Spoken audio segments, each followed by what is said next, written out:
Olá pessoal, tudo bem? Eu sou a professora Gabriela Luz e hoje nós vamos conversar sobre inteligência emocional aqui no programa O Liberal na Escola.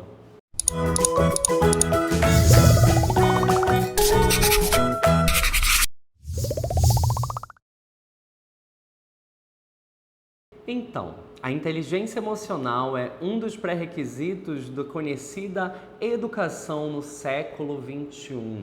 O processo de globalização e transformação na sociedade é tão intensificado que novos desafios também agora a gente precisa enfrentar enquanto professores e também enquanto instituição escolar. Por isso, a inteligência emocional ela se constitui dessas necessidades de mudanças sociais. Entendendo que a sociedade de consumo desenvolveu a tecnologia e o acesso à informação de forma global, trazendo visíveis avanços, expressos avanços, como por exemplo a nossa comunicação na pandemia e outras possibilidades que só a tecnologia e o acesso instantâneo à informação tem nos ajudado a desenvolver, mas que por outro lado mostra indícios preocupantes de problemas aí entre a população, sobretudo na nossa juventude, que são os nossos alunos. Então perceber que as doenças psicossomáticas, como depressão, ansiedade, transtornos de bipolaridade, outros aspectos ligados à formação cognitiva que muitos adultos desenvolviam, hoje a gente consegue perceber de forma mais expressa entre a juventude, entre os adolescentes e até nas crianças, o que é muito preocupante. Se por um lado elas conseguem assimilar diversos conteúdos simultaneamente, por outro lado, a absorção desse conhecimento ela acaba sendo prejudicada. Por isso que a ABNCC, a Base Nacional Comum Curricular, em 2017 determina que para uma educação mais igualitária, os ensinos de inteligência emocional e educação financeira passam a ser essenciais no âmbito da educação básica. E nós, professores, que você que deve estar me ouvindo aí, sabe que a nossa formação escolar ela foi muito determinada no aspecto quantitativo. O mais importante sempre foi a nota que a gente tirou, Tirar 10, tirar boas notas. Sempre o número da nota era mais importante do que até o aprendizado. E nesse sentido, o incentivo a formações superiores como engenharia, como medicina ou direito, por exemplo, eram as áreas de profissão mais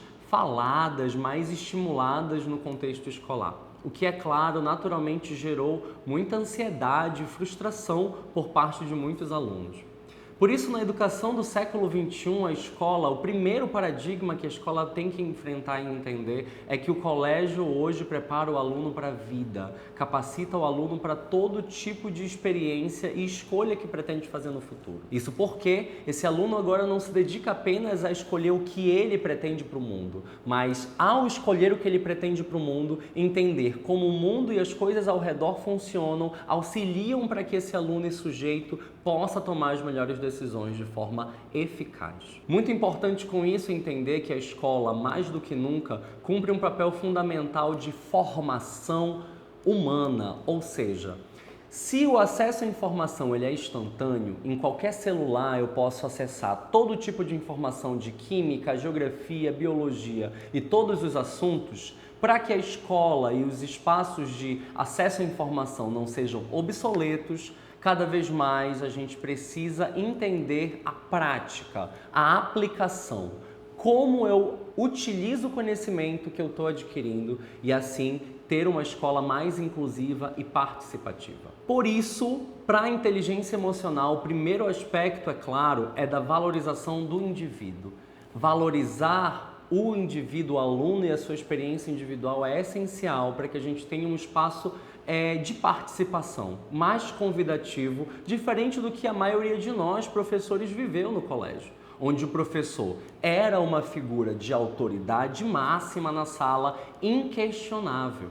Onde hoje, cada vez mais, nós, professores, somos mais do que uma autoridade. Nós somos uma referência para o aluno e por isso devemos, assim, nos comprometer a um comportamento, inclusivo, um comportamento convidativo para que esse aluno também se sinta parte do processo e não inferior ao professor. Ou seja, o que eu vou ensinar para ele é tão importante do que as coisas que ele já sabe, e aí a gente se complementa nas informações que a gente aprende juntos.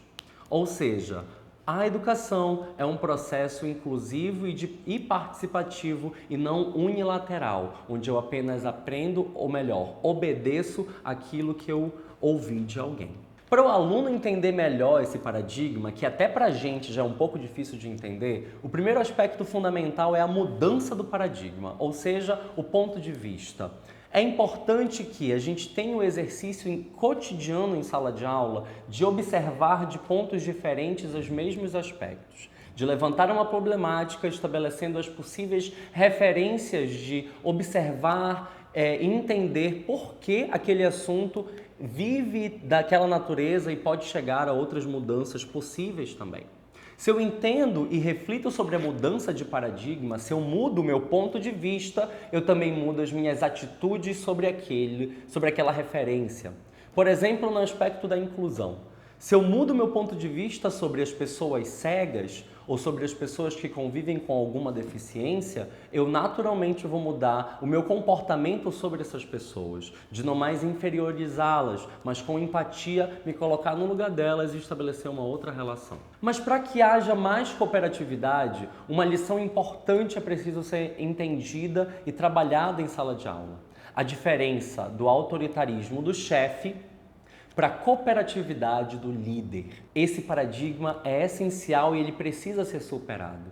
Entender que o chefe é aquele que manda, é aquele que espera só os resultados, é aquele que cobra e intimida, é importante para a gente estimular a formação do líder em sala de aula.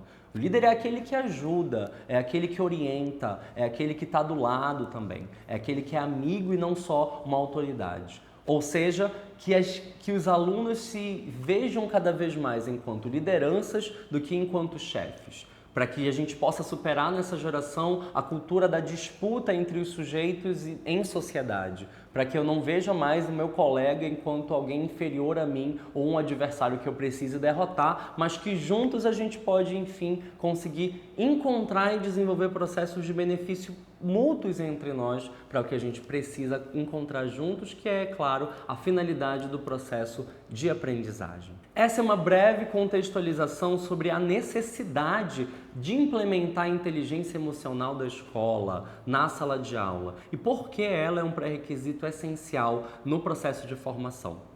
Vamos a uma reflexão para o entendimento sobre a importância de implementação dessa inteligência emocional. Como eu disse, o aluno tem que se preparar não apenas para o objetivo dele, mas o objetivo dele também diz respeito às outras pessoas, tem influência na vida de outras pessoas. Pense você numa empresa, num lugar onde cada funcionário tem o seu papel a se desenvolver. É natural, ou melhor, é grande o índice de funcionários que são muito bons naquilo que fazem, mas que não conseguem compartilhar as suas ideias, não conseguem falar aquilo que pensam, as suas propostas, não conseguem trabalhar em equipe. Então aqui, a ideia de liderança é justamente que eu consiga desenvolver as minhas habilidades, mas também contribuindo com as pessoas. Ou melhor, quanto mais eu contribuo com as pessoas, melhor eu desenvolvo as minhas habilidades. E se a gente já entendeu a mudança de paradigma, o ponto de vista e por isso de atitudes com relação às coisas, é preciso perceber um ciclo indispensável, uma dinâmica que a gente pode visualizar melhor, que é a seguinte. Quando tu for ensinar mudança de paradigma para o teu aluno, tu podes usar um exemplo do óculos. Pede para o aluno olhar, enxergar usando os óculos de alguém. Você mesmo que está me assistindo, já tentou usar o óculos de alguém? Você usa óculos? Se você já pegou o óculos de outra pessoa e colocou no rosto, você provavelmente teve dificuldade de enxergar as coisas. E o mesmo acontece com o paradigma. Se a gente tenta enxergar o mundo pelas lentes dos outros, pelos filtros dos outros, a gente naturalmente vai ter uma visão deturpada das coisas. Ou seja, é importante estimular que esse aluno tenha uma visão própria sobre aquilo que ele está vendo, uma opinião própria sobre as experiências que ele tem de mundo. E não apenas reproduzir a opinião que ele ouviu de alguém.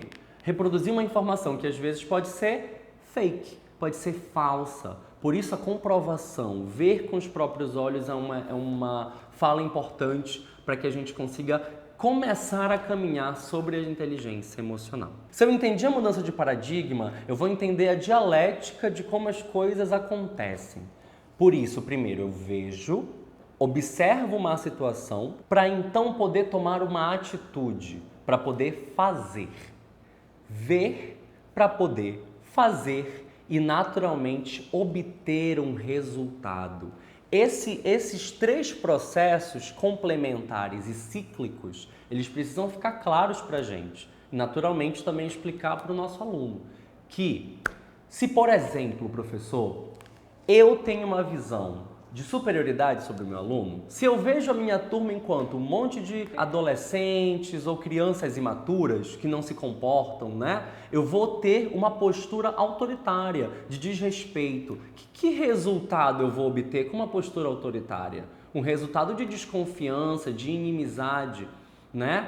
E aí é importante perceber isso como uma análise para tentar mudar esse paradigma, porque se eu mudo meu ponto de vista desses alunos e começo a vê-los enquanto pessoas individuais, que têm uma experiência de vida própria e por isso valorosas, a minha postura não vai ser de autoridade sobre esses alunos, vai ser de respeito, vai ser de valorização das suas individualidades e naturalmente eu vou obter um resultado que é a confiança desses alunos, a admiração desses alunos. Isso para a gente poder entender o princípio de ensino da inteligência emocional. E é claro que parte da gente essa mudança de paradigma para a mudança de paradigma do aluno. Por isso, antes de mais nada, a inteligência emocional não é sobre teoria simplesmente, é sobre a prática, é sobre a gente dar a oportunidade desse aluno ter a experiência de que outra maneira de ver e viver o mundo é possível. Bem, dito isso, a gente tem que entender que eles vivem processos de etapas de maturidade. E é claro, a gente sabe, a maturidade não tem a ver com a idade. Vamos lá. Vamos trabalhar aqui 3 princípios de maturidade. O primeiro é da dependência, de quando o ser humano, o indivíduo, depende de alguém para fazer tudo. O exemplo comum que a gente vai ter é do bebê, da criança de colo que não consegue se deslocar, se alimentar, fazer suas necessidades sem ter alguém por perto.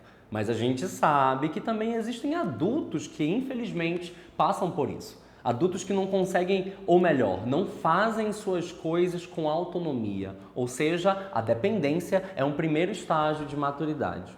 Um estágio que leva depois para a independência, o momento em que o ser humano consegue fazer e desenvolver suas atividades de forma autônoma e por isso tomar as suas próprias decisões. Nesse sentido, a gente alcança a terceira e principal etapa da maturidade, que é a interdependência, que é quando o meu papel no mundo, a minha influência sobre o mundo, ela também contribui para que as pessoas ao meu redor e o lugar onde eu esteja também seja transformado. Então a gente sai de um estágio de maturidade que eu dependo de todo mundo para fazer as coisas, para um estágio em que eu não dependo das pessoas para fazer as coisas que eu preciso e alcanço um estágio onde as pessoas dependem de mim. Onde eu sou tão importante para aquele lugar que as pessoas sentem a minha falta e fazer com que cada vez mais os nossos alunos sejam esses sujeitos transformadores é a nossa premissa no desenvolvimento da maturidade. Então agora que a gente entendeu quais são os desafios dessa educação no século XXI, a importância da mudança do paradigma, da valorização individual das experiências individuais desse aluno, o ver, fazer e obter e as etapas de maturidade, agora eu apresento para vocês a aplicação, os conceitos essenciais para alcançar esse desenvolvimento da maturidade desse aluno. E eu vou começar pelo conceito essencial da proatividade. Se você já ouviu essa palavra, sabe que ela é comumente associada a pessoas que fazem muitas coisas, a pessoas hiperativas, aquelas que não param quieta. Pois é, a diferença é que, para entender a proatividade, eu vou primeiro explicar o que é a reatividade. Uma pessoa reativa é aquela que apenas reage por impulso, que não pensa antes de agir, né? É aquela que recebe um estímulo e responde automaticamente. Então, a proatividade, mais do que ser atitude, né, sobre a determinada situação, representa a escolha sobre determinada situação. A pessoa proativa é aquela que decide o que fazer. Ela recebe um estímulo e pensa na melhor resposta sobre aquele estímulo que recebeu. Por exemplo, vamos supor que a vida nos apresenta de formas diversas e imprevisíveis situações. Se uma situação no meu cotidiano acontece, eu tenho algumas opções para responder. Se um problema aparece para mim, o que é que eu posso fazer com esse problema? Eu posso desviar do problema? Eu posso fingir que o problema não existe? Ou eu posso resolver o problema, assumir e tomar a iniciativa de mudança sobre ele? A proatividade é mais importante do que fazer alguma coisa, é saber o que fazer, pensar antes de agir. E aí, entendendo o que é a proatividade sobre a tomada de decisão e, naturalmente, a responsabilidade sobre as decisões que eu tomo, como isso se reflete em sala de aula? Ao invés de eu dizer o que o aluno tem que fazer, eu dou opções para o aluno de como eu posso fazer aquela atividade. Uma atividade simples que o professor já sabe como deve ser feita, mas que o aluno já está acostumado a seguir regras e por isso tem resistência em simplesmente obedecer. Por isso, a sugestão, professor, é que ao invés de você dizer o que o aluno tem que fazer, dê opções para que o aluno decida o que ele pode fazer. Então, para resolver um determinado problema de cálculo ou de atividade específica, quais são as possibilidades que esse aluno tem para desenvolver essa atividade? Deixe que o aluno possa escolher a sua maneira de resolver determinado problema. E aí você encoraja mais essa questão da tomada de decisão e, naturalmente, da responsabilidade dele sobre a decisão que ele tomou. Se esse aluno já entendeu que precisa escolher o que fazer, ele precisa agora entender qual é o propósito das suas escolhas. Por isso, o segundo conceito é missão e propósito. Ter objetivo na vida de longo ou curto prazo. Definir prioridades, aquilo que deve ser feito e por que deve ser feito. Prever os resultados, pensar nas consequências é uma característica muito importante para que as atitudes de agora sejam um reflexo no futuro. Exemplos básicos podem ser de uma viagem, né? Para se fazer uma viagem, o que eu preciso? Se eu tenho uma visão de futuro de uma viagem internacional, de um intercâmbio, quais são as minhas atitudes agora para que no futuro eu possa ter um intercâmbio? Né? Aprender uma língua nova, economizar dinheiro, tirar um passaporte, conhecer melhor a cultura desse outro país, isso significa se preparar para alguma coisa, ou seja, não ser surpreendido caso algo aconteça. Então, esse segundo conceito, ele é essencial. Ter objetivos a longo prazo, pensar com antecedência, né? Projetos para anos de vida, projetos para daqui a pouco, projetos para poucos dias. Então, é um exercício importante que a turma pode fazer junto. Qual é a missão da turma para esse ano? É passar de ano? Beleza, o que mais? É ser mais amigo? O que mais? A turma começa um exercício coletivo de missão que eles podem cumprir individualmente e coletivamente. Por isso, a dica de atividade para esse conceito é a missão pessoal. Pega um papel e escreve o que você acha que tem que fazer na sua vida. Eu quero na minha vida ser uma pessoa melhor, que ajuda os outros, que tem empatia. Quando você escreve e estabelece uma meta para a sua vida, naturalmente o seu cotidiano vai ser para alcançar esse objetivo. Isso é importante para que os nossos alunos tenham objetivo de vida e aí força de vontade para fazer aquilo que eles querem, aquilo que eles precisam. Se eles já sabem tomar uma decisão, se eles já sabem por que eles vão tomar essa decisão, o terceiro conceito da inteligência emocional essencial é a priorização. O que é mais importante, o que deve ser feito primeiro para eu alcançar esse objetivo? Vamos usar um exemplo do cotidiano. Vamos falar de alimentação. Vamos supor que o aluno, a criança, ou você mesmo que está me assistindo, está em casa com fome. Se você é uma pessoa dependente, você vai esperar a sua mãe ou alguém chegar para fazer comida para você. Se você é uma pessoa proativa, que toma decisão, você vai lá e vai comer alguma coisa. Se você escolhe, decide o que você vai comer, por exemplo, um ovo, pão com ovo, você vai comer, fazer um lanche de pão com ovo. Para você fazer isso, você tem que tomar uma decisão, que é comer um lanche. Para você fazer esse lanche, você tem que se preparar, né? E aí vem o terceiro conceito. Fazer primeiro o mais importante. Para você preparar uma comida, o que tem que ser feito primeiro? Preparar a frigideira, acender o fogão, quebrar o ovo, usar margarina. Essas etapas são importantes para que esse aluno entenda que ele consegue fazer aquilo que está se pedindo. Que não é uma coisa de outro mundo, não é uma coisa maior do que ele. Mas é claro, para que esse aluno entenda o que é mais importante primeiro, o que deve ser feito primeiro mais importante, ele precisa entender a responsabilidade de tomar uma decisão e, é claro, o propósito daquela decisão que está sendo tomada. Outra ideia importante sobre o conceito de priorização é a diferença daquilo que é importante e para aquilo que é urgente. Quando o meu aluno entende que ele precisa ter prioridades na vida, ele se prepara para lidar com as urgências. Afinal de contas, a gente não pode deixar que uma coisa importante se torne uma coisa urgente. Por quê? Na urgência, a gente não consegue pensar. Quando a gente está numa situação de urgência, a gente não pensa, a gente resolve. A gente tem um instinto natural de sobrevivência, de resolver um problema e por isso se sente aflito, se sente ansioso e nervoso numa situação de urgência. Quando a gente antecipa um problema e dá a ele a devida importância, ele não se torna mais urgente. Ao contrário, a realização pessoal de domínio sobre aquela situação, ela existe e precisa ser valorizada. Por exemplo, no caso dos estudos. Se o estudo é importante para determinada prova, eu preciso lhe dar e dar a devida importância para aquela atividade que são os estudos. A minha prioridade vai ser estudar. Então, quando a prova acontecer, eu vou estar preparada para ela. Mas se eu não dou prioridade para os estudos e priorizo a distração, atividades que me fazem perder tempo, que me distraiam, veja, é diferente do lazer.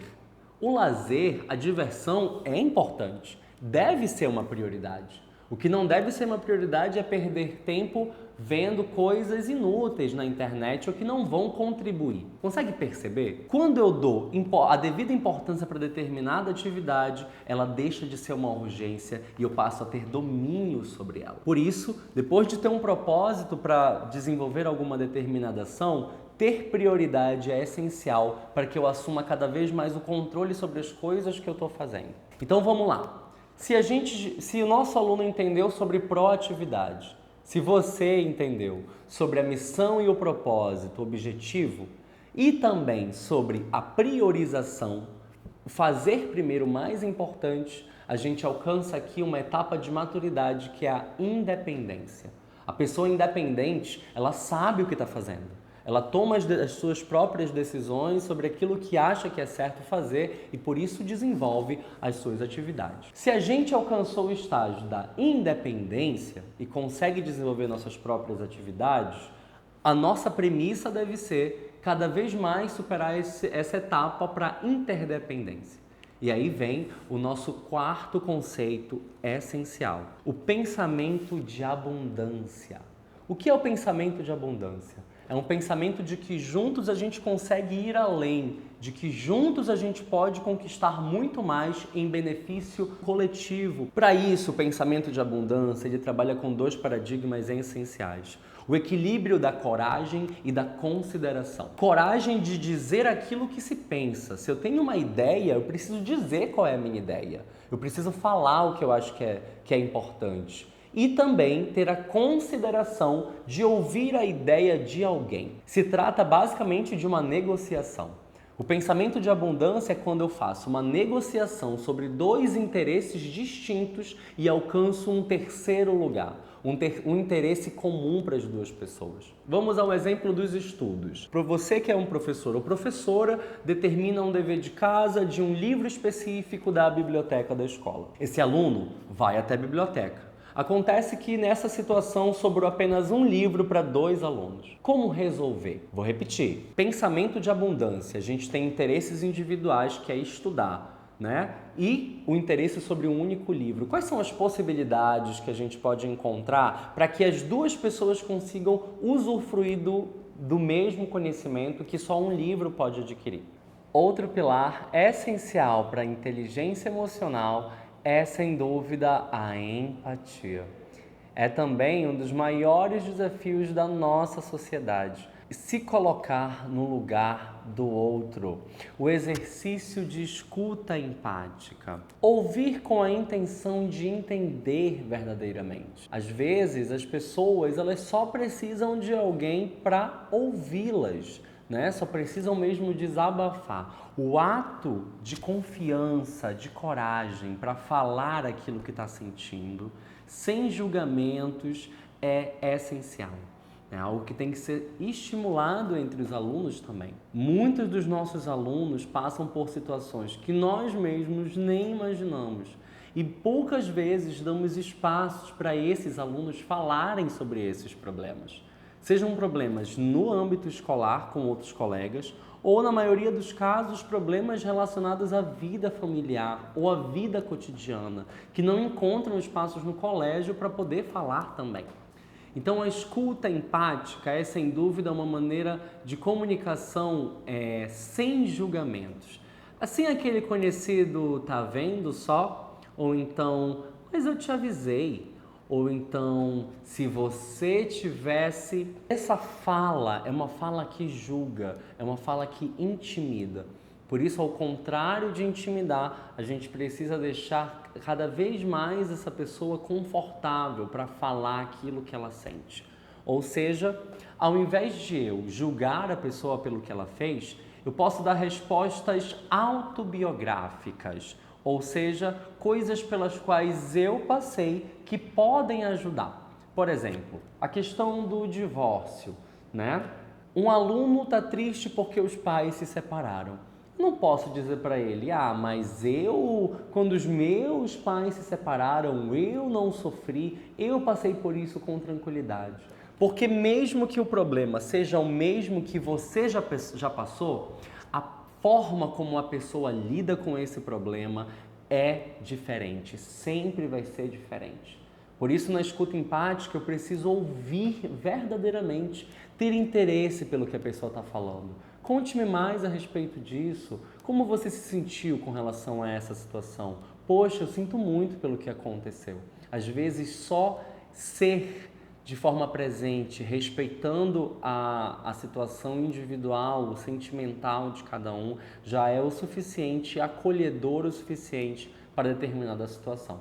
Afinal de contas, a gente não vai resolver o problema de determinada pessoa, mas saber respeitar e ser empático, acolhedor e acolhedora com o sentimento alheio nesses casos é essencial para a gente ganhar cada vez mais a confiança dos nossos alunos e saber que numa relação de turma o respeito sempre prevalece. Nenhum problema é maior do que o outro. A empatia é, sem dúvida, um dos maiores desafios da nossa humanidade. E se os nossos alunos conseguiram entender isso, que o meu problema não é maior do que o teu e que a gente precisa respeitar as situações vividas por cada um, o sexto conceito essencial para a inteligência emocional vem à tona, que é, sem dúvida, a sinergia. A sinergia nada mais é do que o envolvimento coletivo em prol de uma mesma causa. É quando todos se envolvem numa sinergia, uma energia comum para todo mundo, uma energia contagiante que leva cada indivíduo a tomar determinada mesma situação. Por exemplo, um time de futebol ou de qualquer outro esporte em grupo.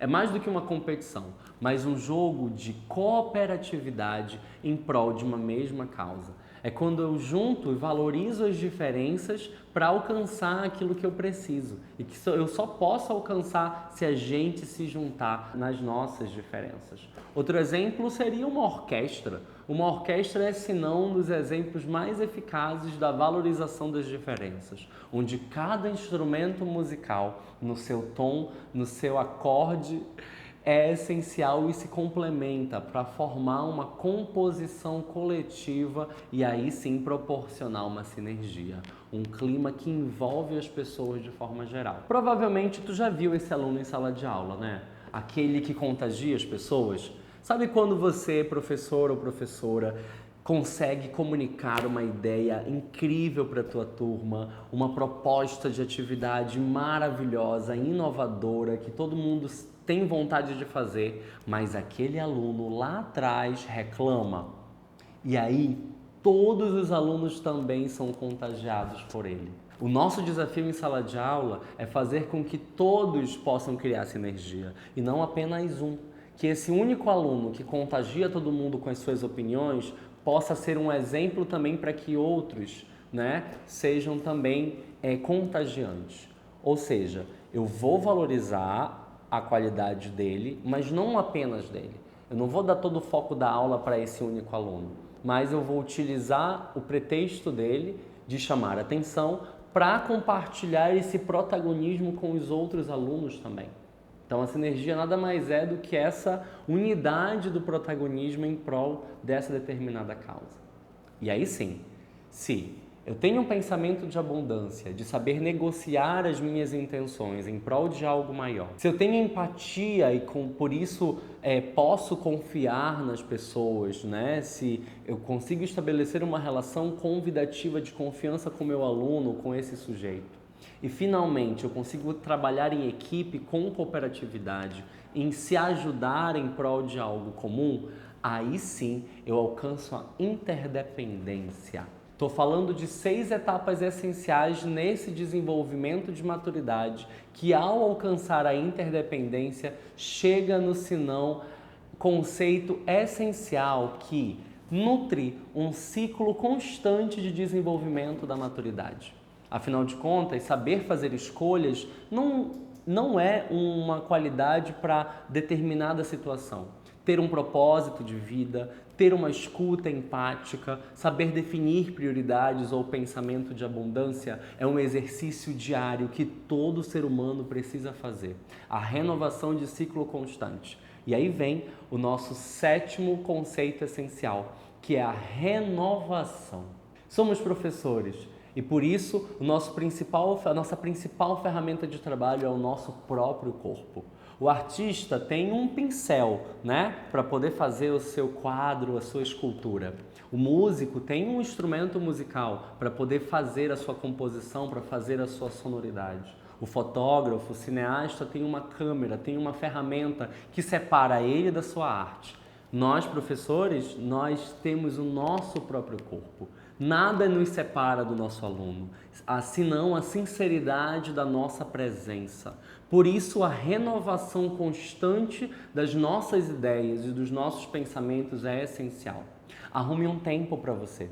Eu sei que você deve ser importante para sua família e para outras pessoas, mas você precisa primeiro ser importante para você mesmo. Precisa primeiro cuidar das suas emoções para ajudar alguém a cuidar das dela.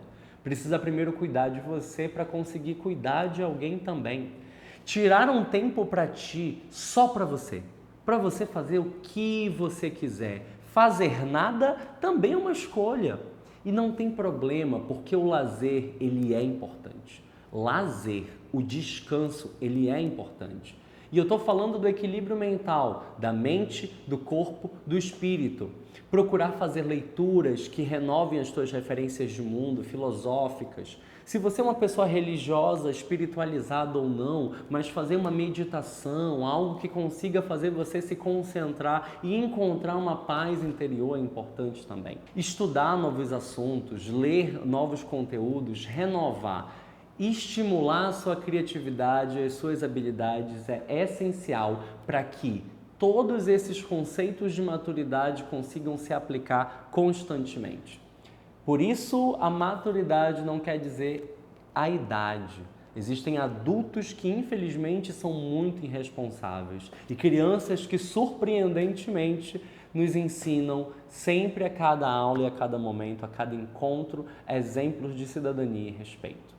Por isso, a inteligência emocional é um artifício essencial que determina profundamente o nosso processo de aprendizagem para um processo eficaz, progressivo, cooperativo e que supere e consiga dar conta dos desafios que a nossa humanidade, cada vez mais em transformação, nos apresenta. Essa foi a nossa conversa sobre aspectos fundamentais e básicos do ensino da inteligência emocional nas escolas. Eu espero que tenha ajudado vocês e suas referências para otimizar o seu processo de aprendizado em sala de aula. Para agora, para os novos desafios que a nossa sociedade do século XXI se apresentam e principalmente num contexto de pandemia como esse. Fica ligado que tem mais informações ainda nos próximos episódios aqui do programa O Liberal na Escola. Muito obrigado.